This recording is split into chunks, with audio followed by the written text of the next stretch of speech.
Hey guys, welcome to my channel, and this video I'm going to show you how to fix WhatsApp call and problem with the microphone. So it's super easy and we will make sure you get it right. You just make sure to watch the complete video carefully to avoid forgetting anything and making mistakes. So guys, if you are experiencing issue with the microphone during the WhatsApp call, you have to open the phone settings, scroll down and search for the apps. Now tap on the manage apps, scroll down and search for the WhatsApp.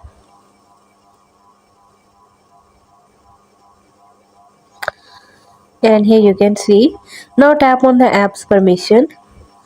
Now you can see I have allowed my microphone to give access to the WhatsApp, but if you are toggled on the don't allow options, then you will face problem for the microphone on your WhatsApp. So you can have to toggle on this allow only while using this app, so this can fix the issue of your microphone problem on your WhatsApp.